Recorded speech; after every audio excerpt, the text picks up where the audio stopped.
space that's clearly meant to be for cars. Like, the bikes are an afterthought.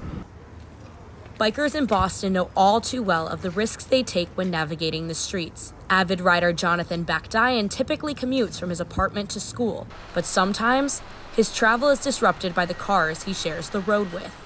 I was biking home and a car was going to make a left turn and didn't see me coming, didn't stop in time.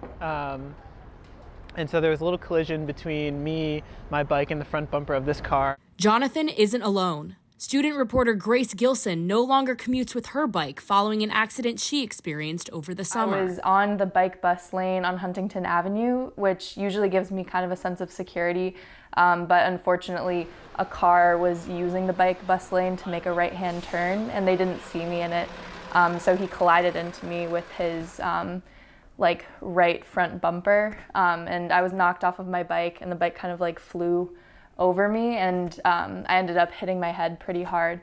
Grace and Jonathan's experiences have left them with scars, but for some, the outcome can be fatal. White painted bikes called ghost bikes sit on streets like Mass and Huntington Avenues. They're a stark reminder of the high stakes bikers take when riding on the road. Despite the risks, bike community advocates encourage people to ride on. We're giving a voice to the people biking in Boston. And then there's also the organizing aspect of it, which is also building community in Boston of people who do bike and making sure that biking is safe and fun for those people. Organizations like the Dorchester Bike Kitchen are dedicated to expanding access to cycling in the community.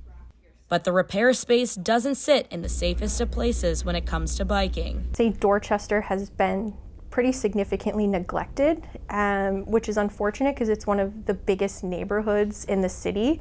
And right here, we're on Dorchester Ave, one of the biggest, kind of most direct routes into the city. And there's just a complete lack of infrastructure on this road in terms of bike lanes. I think the Wu administration put out a decently ambitious plan for expanding bike infrastructure.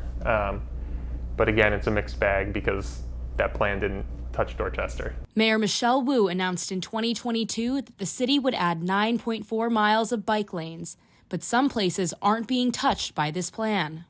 I think that what we'd really like to see after these 9.4 miles is another, 10, 20 miles in the places where they really need them.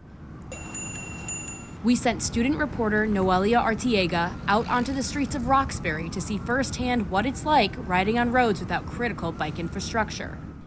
When I was biking in Roxbury, I just felt like there were no real markings of where I was supposed to be biking, so the traffic got so bad and there were so many cars going really fast that I just stopped biking entirely because I felt like either somebody was gonna clip me or somebody was gonna open their door on me.